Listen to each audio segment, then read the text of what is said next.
Hello friends. आखिर election से पहले बच्चों को योगी जी ने खुश कर ही दिया है। योगी जी ने खुश कैसे कर दिया है? लेखपाल की भर्ती लेकर आ गए हैं। लेखपाल भर्ती जहाँ हम 7,000 समथिंग 7,000 समथिंग ला रहे थे, और वही योगी जी ने 8,000 समथिंग की वैकेंसी निकाली है। और ठीक है, मोदी ने जो किया, योगी जी ने अच्छा निकाले हैं और वैकेंसी इंक्रीज़ करके ही निकाली उन्होंने। चलो, हम खुश हुए। ये नए साल का गिफ्ट है उनका हम बच्चों के लिए। तो ऑनलाइन जो शुरू हो जाएंगी, आज 5 है तो 2 दिन बाद ऑनलाइन शुरू हो जाएगी। वो हो जाएगी 7/1/2022। काफ़ी दिनों से इसका इंतज़ार कर रहे थे बच्चे, कब से। और जो ऑनलाइन ख़त्म हो जाएगी वो हो जाएगी 28/1। मेरी बात ध्यान से सुनना, मैं पूरी डिटेल बताऊंगा, एक एक बात में। फॉर्म भरने में गलती नहीं करना। अगर गलती हो जाती है तो कमेंट सेक्शन में करके पूछ लेंगे मैंने ये गलती कर दी, मैं सबके डाउट क्लियर कर दूंगा। प्लीज़ एंड तक देखना, क्योंकि छोटी छोटी चीज़ें, बारीकी चीज़ें, कुछ अपडेट्स हैं। ध्यान से सुनना हर एक चीज़। तो 28/1/2022 को ख़त्म हो जाएगा। और उसके बाद पेमेंट लास्ट डेट आप 4/2/2022 तक कर सकते हो। मैंने पूरा नोटिफिकेशन पढ़ा है, मैं आपको बता देता हूँ। 4/2/2022 तक आप मॉडिफिकेशन भी कर सकते हो। कोई अगर आपने गलती कर दी है तो मॉडिफिकेशन का खुला रहेगा, तो आप मॉडिफाई भी कर सकते हो।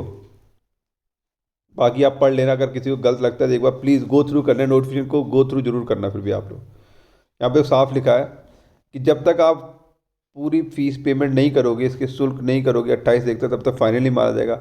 उसके पश्चात विलंबता से 7 दिवस के अंदर 8/4/2022 तक करा देनी है। आपने अगर फ़ी पेमेंट नहीं कराई तो फॉर्म इनकम्प्लीट माना जाएगा। और सबसे prelim PET PET means PET test होना है 2021, प्रीलिमिनरी एलिजिबिलिटी टेस्ट। अब देखो, और ये जो आवेदन होगा वो कैसे होगा? ऑनलाइन एप्लीकेशन सिस्टम होगा। वो बताएंगे कैसे होता है, कैसे करना। अब कौन सी वेबसाइट पे जाना है आपने? इस पे जाना है, UP SSC.gov.in के माध्यम से ऑनलाइन आवेदन करें। आगे चलें। आवेदन की प्रक्रिया, इसमें बड़ी बात कही है कि आवेदन की प्रक्रिया सिर्फ उन लोगों के लिए जो इसकी क्वालिटी रखते हो। क्वालिटी मीन्स जो एलिजिबिलिटी रखते हो वही फॉर्म भरे प्लीज़। इस पर अगर क्वालिफिकेशन नहीं है तो वो भर के कोई फ़ायदा नहीं है। आवेदन की प्रक्रिया अब हम बताते हैं। यहाँ पे सबसे पहले आवेदन की प्रक्रिया, आप सबसे पहले इसके होम पेज पे जाओगे। इसका होम पेज है, ठीक है, एडवर्टीजमेंट है, डाउनलोड कर लेना वहाँ से अगर आपने किसी ने पढ़ना है।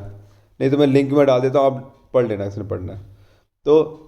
अब बोला, सबसे पहले आपने क्या करना है, उसको अप्लीकेंट को रजिस्ट्रेशन कराना। रजिस्ट्रेशन दो तरीके से हो सकता है। एक तो आपने पर्सनल डिटेल डाल के, एक OTP, देखो, through personal detail, domicile category, और एक OTP की थ्री प्रमाणिकता के registration number, registration mobile number, email, OTP के माध्यम से लॉगिन कर सकते हैं। तो दो तरह, दो विकल्प है, ठीक है ना, आप दिए हुआ है, एक पर्सनल डिटेल और उसके दो। अब एप्लीकेशन, एप्लीकेशन आप पूरी भरनी है। ध्यान से पढ़ना, जो भी है, जिसका भी है, पिता का नाम, माता का नाम, मूल निवासी कहाँ के, जो भी आपके विवरण आपसे मांगा जाए, डिस्क्रिप्शन मांगा जाए, ध्यान से फिल करना। क्योंकि आपके कितने महीनों की मेहनत, सालों की बच्चों की मेहनत होती है, इसका वेट कर रहे होते हैं, ठीक है। उसके बाद फोटो सिग्नेचर का एक कैप मांगते हैं कि हमें 30 KB की चाहिए, 40 की, उसके अकॉर्डिंग देख लेना, 10 KB 20 KB उसके अकॉर्डिंग आप अपलोड कर देना। आगे चले। डेक्लेरेशन होता है पूरा, कि आपने जो भरा है उसको सही भरा, उसमें मैंने कोई गलत नहीं भरा। अगर कोई होती तो मैं जिम्मेवार हूँ। सो सेव कर लो। Proceed of payment of fees and final selection submission, ये भी होता है, आपको पता ही है। फी पेमेंट कर दो, किसी से हो सकती है, debit card, credit card, internet banking, online, जैसे आपने भरना है वैसे भर दो। बस फी पे ऑनलाइन ही है। और आगे चलें। यहाँ क्या लिखा? अभ्यर्थी फीस शुल्क जमा करने की निर्धारित अंतिम तिथि में उपरांत फीस शुल्क जमा नहीं कर, मतलब अतिरिक्त 4/2/2022 ही है, मैं आपको बता चुका हूँ। उसके बाद फीस जमा नहीं होगी। और देखो फीस शुल्क कितना है? 25 25 कितना हो गया? 50। और सबके लिए 50 ही है, कोई डिफरेंस नहीं रखा। Very good. ये भी देखो, ये होता है इक्वालिटी। सबकी 50 रुपये ही फीस है। अनारक्षित, पिछड़ा वर्ग, अनुसूचित, सबके 50 50 फीस है, कोई बात नहीं। क्रेडिट कार्ड, इंटरनेट में जैसे आपने पेमेंट करनी वैसे कर दो, कोई इशू नहीं है।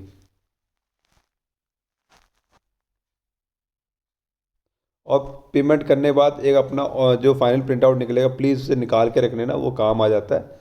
कभी कभी आपको नंबर वगैरह सब भूल जाते हो, रजिस्ट्रेशन नंबर आईडी जो मिलता है भूल जाते हो, प्लीज़ सबको सेव करके रखना है, सबको सेव करके रख लेना ताकि आपको आगे काम आएगा। ये बच्चे तो बाद बाद में, अभी पुलिस की रिक्रूटमेंट निकली थी, पुलिस की निकली थी, यूपी पुलिस है, एमपी पुलिस, लोगों को अपने आई नंबर ही नहीं पता, रजिस्ट्रेशन आईडी नहीं पता, अब प्रिंट आउट लेकर उन्हें घुमा दिए। प्लीज़ सेव करके रख लिया करो, कहीं मोबाइल फ़ोटो खींच के रख लिया करो, बच्चे घुमा देते बाद में मिलते नहीं है, इसलिए ध्यान से।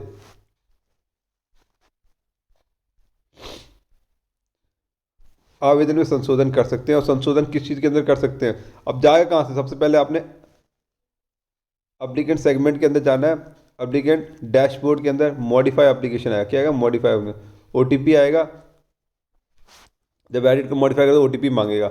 और आप चेंजेस क्या क्या कर सकते हो, नाम के अंदर, नाम में वर्तनी की गलती, पिता के नाम में वर्तनी की गलती, पत्राचार का पता, ईडब्ल्यूएस में कोई गलती कर दी हो, जाति की श्रेणी, लिंग और आवेदन को अनिवार्य, ये अब और कोई भी गलती हो आप मॉडिफाई कर सकते हो। लेकिन ध्यान से सुन लो, अंतिम तिथि क्या है, 4/2/2022 के बाद कुछ नहीं होना, सब राधे राधे हो जाना बेटा, ठीक है। अब ये सीख लो कि मेन हमारे लिए जो मेन चीज़ है कि राजस्व परिषद लेखपाल की भर्ती है, सैलरी ये है हमारी, 18 से 40 साल वाले अप्लाई कर सकते, जो जनरल कैटेगरी 18 से 40 साल, उसमें 3,271 1690 ये कैटेगराइज किया उन्होंने, टोटल 8,085 वैकेंसी यार, थैंक यू योगी जी, अब 8,085 वैकेंसी निकालेगा, और स्थायी अस्थायी,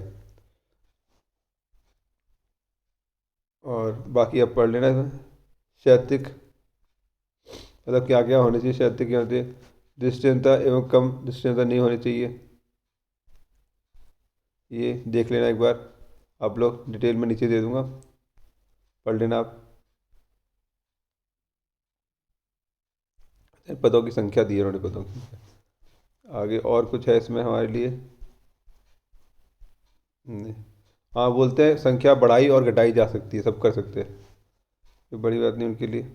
और एक ये बड़ा इंपॉर्टेंट बात मिली है सारणी 3 में, प्रति लेखपाल के लिए आप बस उत्तर प्रदेश की इंटरमीडिएट या सरकार द्वारा समकक्ष मान्यता प्राप्त कोई भी उच्च परीक्षा होनी चाहिए। और सबसे ये बड़ी अधिमानी अर्हता क्या है कि अगर आप ने कोई, ये देख सीधी भर्ती है उनके लिए, क्या है, अन्य बातों का समान होने पर ऐसे अभ्यर्थी को सीधी भर्ती के मामले में अधिमान दिया जाएगा। किसको दिया जाएगा, ये बड़ी बात है, प्रदेश सेना में न्यूनतम 2 वर्ष, सेना में 2 वर्ष, और या एनसीसी का बी प्रमाण पत्र हो, एनसीसी का हो, बी सर्टिफिकेट हो उसमें एनसीसी का, तो ऐसे बंदों को ज़्यादा इंपॉर्टेंस दी हुई है, उनको तो डायरेक्ट रिक्रूटमेंट है उनके लिए।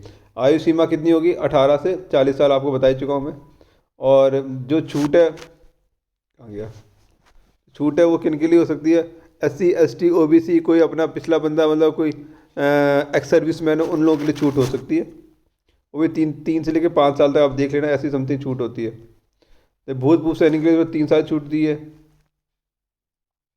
अधिकतम 5 साल की, जो खिलाड़ियों की हैं, जो मतलब स्पोर्ट्स पर्सन, कोई स्पोर्ट्स क्वालिफाइड है, वो 5 साल छूट दी है। विकलांगों के लिए 15 साल, और सबके लिए सेम ही रखी है, कोई चेंजेस नहीं किए, यही पढ़ रहा हूँ मैं अभी तक। उत्तर प्रदेश अनुसूचित जाति अन्य पिछड़ा श्रेणी अभ्यर्थी के लिए उच्चतम आयु सीमा उतने वर्ष अधिक होगा जितना सरकार ने, ऐसा जो भी सरकार ने निर्देश दिए उसके अकॉर्डिंग ही होगा, उसमें कुछ चेंजेस हो सकते हैं, आरक्षण उनके अकॉर्डिंग है, ये हमें मतलब नहीं है। हाँ, और सिलेक्शन प्रोसेस किस पे होगा, रिटर्न टेस्ट के बेस पे होगा। रिटर्न टेस्ट क्या होगा, रिटर्न टेस्ट में क्या क्या आएगा देख लीजिए। रिटर्न टेस्ट में आना है हिंदी, गणित, जीके और ग्राम समाज एवं विकास, सब 25-25 नंबर का होगा, 100 नंबर का होगा, 100 को होंगे, 2 घंटे मिलेंगे, मतलब 1 घंटा, सॉरी 2 घंटे मिलेंगे, 120 मिनट मिलेंगे, 4 होने 25-25 नंबर के सारे सेक्शन, 1 2 3 4 4। अब इसमें ये पता नहीं ये नेगेटिव मार्किंग है या नहीं, ये देख लेते हैं। अच्छा, इसमें नेगेटिव मार्किंग है, लिखा है ना, देखो नोट, नेगेटिव मार्किंग 1/4 नंबर कटेंगे, कितने कटेंगे, 0.25 नंबर कट जाएगा, अगर क्वेश्चन गलत है तो 0.25 मार्क्स से कटेंगे आपका एक क्वेश्चन गलत है तो। और ये हमारा पाठ्यक्रम, इनसे बोलते हैं हम सिलेबस, ये हमारा सिलेबस है। अब सिलेबस क्या है, हिंदी का, हिंदी सिलेबस समास है, पर्यायवाची है, विलोम शब्द है, तत्सम है, तद्भव है, संधि विच्छेद, वाक्यांश के लिए एक शब्द है, लोकोक्तियाँ हैं, मतलब सिलेबस कारक है, काल है, वर्तनीय, त्रुटि है, संपत्ति, अनेक आर्थिक शब्द, अपठित गद्यांश पर आधारित है। इजी है, कोई बोले टफ है, नहीं है। गणित, गणित का भी इजी है। संख्या, प्रतिशतता, लाभ हानि, बहुत इजी सिलेबस है। अगर किसी को दंड चार्ट, पाई चार्ट, ऐसे बहुभुज, बीज गणित, सिलेबस बहुत ईजी है कि बच्चे आराम से, अगर थोड़ी सी पहले शुरुआत पढ़ रहे हो। ज़िंदगी में एक चीज़ याद रखो, अगर आपने साल भर मेहनत की है तो आपका ज़िंदगी में एक दिन कभी कुछ नहीं बिगाड़ सकता। लेकिन अगर साल भर नहीं मेहनत की है तो एक दिन आपका कुछ नहीं कर सकता, ये याद रखना। सामान्य ज्ञान, सामान्य ज्ञान पहले तो यूपी का तो पूरा ज्ञान होना चाहिए, फिर भारत का इतिहास होना चाहिए, राजस्व होना चाहिए, अर्थव्यवस्था होना चाहिए, भूगोल होना चाहिए, सामान्य विज्ञान, प्रश्न, दैनिक अनुभव, प्रेक्षण, विश्व सम्मित विज्ञान की सारा नॉलेज होनी चाहिए। ये सामान्य ज्ञान की बात कर रहे हैं। फिर ग्राम्य समाज में विकास का भी नॉलेज होनी चाहिए आपको। लिखित परीक्षा शब्दों में विशेष नोट, तो लिखित परीक्षा ऐसा भी हो सकता है वो 2 शिफ्ट में भी करा सकते हैं। एक ही शिफ्ट में आना हो पाए तो क्या हो सकते हैं उन्होंने 2 शिफ्ट में, अगर 2 शिफ्ट में कराया तो उन्होंने बोला कि हम नॉर्मलाइजेशन का प्रोसेस करते हैं। अगर यदि परीक्षा एक से शिफ्ट तो उसकी जाती है तो हम क्या करेंगे, नॉर्मलाइज की प्रक्रिया कर देंगे। ये हो गया, बस यहाँ तक आपके लिए था जो मैंने आपको पूरे नोट्स बता दिए कि क्या क्या पूरी डिटेल है। पूरा मैंने आपको डिटेल बता दिया, हर एक चीज़ बता दी है। अब आप आराम से फॉर्म भर सकते हो, फिल कर सकते हो फॉर्म को, डिटेल में जाके फिल कर लो फॉर्म, कोई दिक्कत नहीं है, फिल करो जाके फॉर्म को। सबको ऑल द बेस्ट है, अच्छे से फॉर्म भरो, बस गलत नहीं भरना, गलत नहीं भरना। और आपके कितने भाई होंगे उनको प्लीज़ शेयर ज़रूर कर देना कि रिक्रूटमेंट निकल चुकी है, नोटिफिकेशन निकल चुका है। अब टाइम यही टाइम है, ज़्यादा दिन भी नहीं है, प्लीज़ जितना हो सके जल्दी फिल कर दो। Thank you very much.